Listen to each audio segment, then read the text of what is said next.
Hello students, welcome to BBVN online classes. So in our last class we have just read how to change active sentence to a passive sentence from present sentence to future sentence. Okay, so today we are going to change today we are going to learn how to change imperative sentence into passive voice. Now the first question arises that what is an imperative sentence? तो वो सारे sentence जो किसी भी तरीके से order show करते हैं, सजेशन शो करते हैं या फिर किसी ना किसी तरीके की कमांड शो करते हैं, उनको हम इम्पेरेटिव सेंटेंसेस में काउंट करते हैं. ठीक है, जैसे कि shut the window, open the door, give me a glass of water. ठीक है, तो इस तरीके के सेंटेंस जिसमें किसी ना किसी तरीके की एडवाइस हो, कोई ऑर्डर हो, कोई सजेशन हो, उनको हम इम्पेरेटिव सेंटेंसेस में काउंट करते हैं. ठीक है, और ये इम्पेरेटिव सेंटेंस जो हैं वॉइस में चेंज करते समय दो तरीके के रूल के अकॉर्डिंग चेंज करते हैं. एक तो आप लेट से चेंज करिए और एक जो है यू आर लगा के फिर रिक्वेस्टेड, एडवाइस या जो भी आपका सेंटेंस है, जिस तरीके का है, जिस तरीके का उसका मूड है या जो चीज़ वो शो करना चाहता है उसके अकॉर्डिंग आप चीज़ें जो है वो चेंज करिए. सी here I have written a sentence that is shut the window.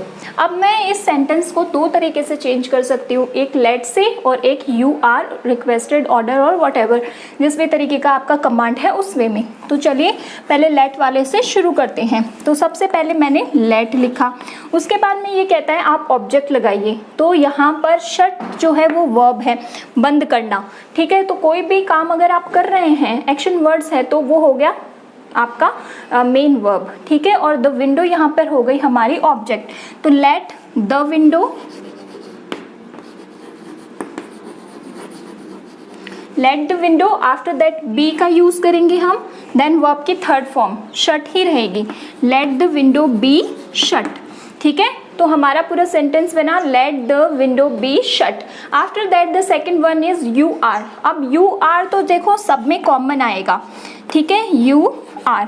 After that हमें जो है सेंटेंसेस को अच्छे से रीड करना है कि वो हमें क्या शो करना चाहता है. Here shut the window, order है इसमें, तो मैं लिखूंगी ordered,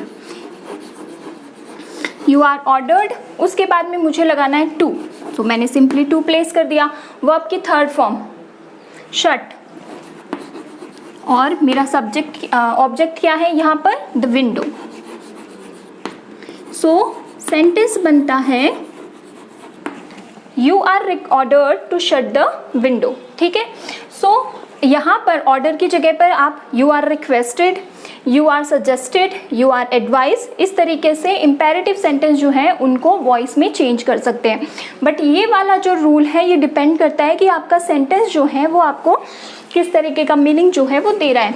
next one is how to change an active sentence to a passive sentence. उसमें भी मॉडल्स जो आते हैं. अब मॉडल्स होते क्या है, मेनली जिस तरीके से हम इज एम आर यूज़ करते हैं, वॉज वर यूज़ करते हैं, हैज़ हैव यूज़ करते हैं, उसी वे में हम मॉडल्स का यूज़ करते हैं एज अ हेल्पिंग वर्ब. ठीक है, तो यहाँ पर अगर एक मॉडल का सिंपल रूल देखिए तो वो लगता है सब्जेक्ट, मॉडल, वर्ब की फर्स्ट फॉर्म. याद रखिएगा जब भी आप मॉडल यूज़ करते हैं तो हमें वर्ब की फर्स्ट फॉर्म यूज़ करनी होती है और दैट ऑब्जेक्ट. ये तो हमारा एक्टिव सेंटेंस जो है उसका फॉर्मूला हो गया.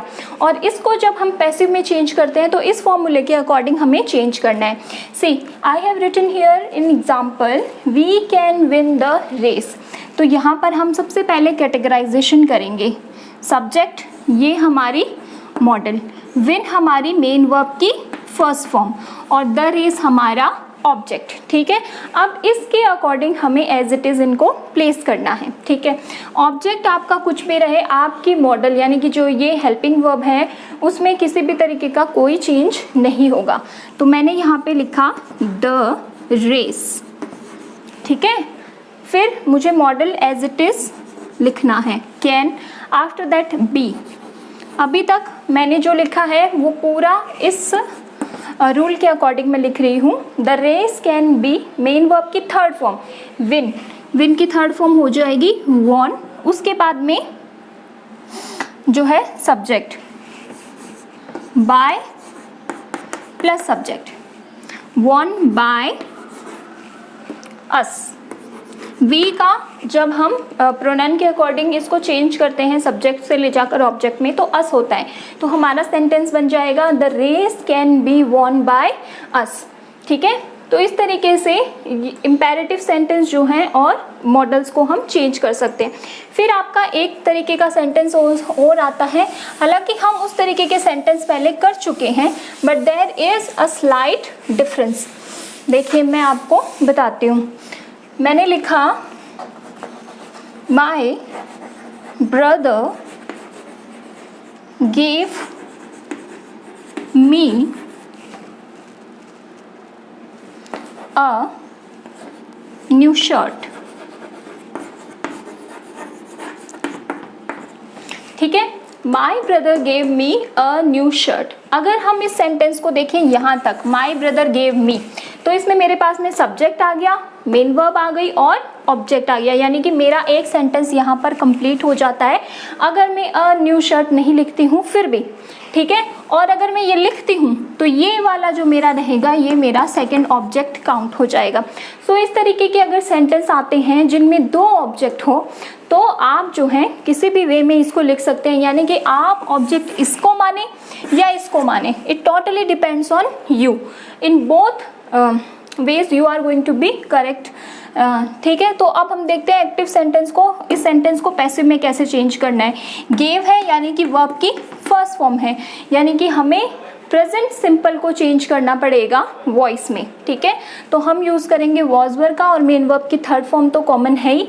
तो अगर मैं इसको सबसे पहले मी वाला जो पार्ट है अगर मैं उसको अपना ऑब्जेक्ट मानती हूँ तो हम चेंज करेंगे आई वॉज, क्योंकि आई के साथ में वॉज आता है। आई वॉज गिवन, ये हो गई सब्जेक्ट हो गया, हेल्पिंग वर्ब हो गई, मेन वर्ब की third form. I was given a new shirt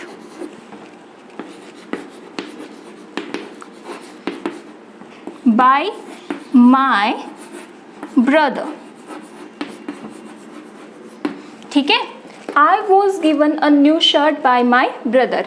और अगर मैं अ न्यू शर्ट को अपना ऑब्जेक्ट बनाती हूँ तो सबसे पहले मुझे लिखना है अ न्यू शर्ट। सो अ न्यू शर्ट सिंगुलर नाउन है क्योंकि एक ही शर्ट की बात हो रही है, इसलिए was given to me by my brother. So in both ways, यानी कि आप आई को मान के करिए या अ न्यू शर्ट जो है आपका ऑब्जेक्ट है उसे मान के करिए, इन बोथ वेज आप जो हैं करेक्ट रहेंगे। तो आज हमने सीखा कि इम्पेरेटिव सेंटेंस को वॉइस में किस तरीके से चेंज करना है, मॉडल्स को किस तरीके से चेंज करना है, और वो सेंटेंस जिनमें हमारे पास में दो ऑब्जेक्ट होते हैं उनको हम किस तरीके से वॉइस में चेंज कर सकते हैं। तो इस तरीके से आपका एक्टिव टू पैसिव का जो सेशन है वो कंप्लीट होता है। Thank you.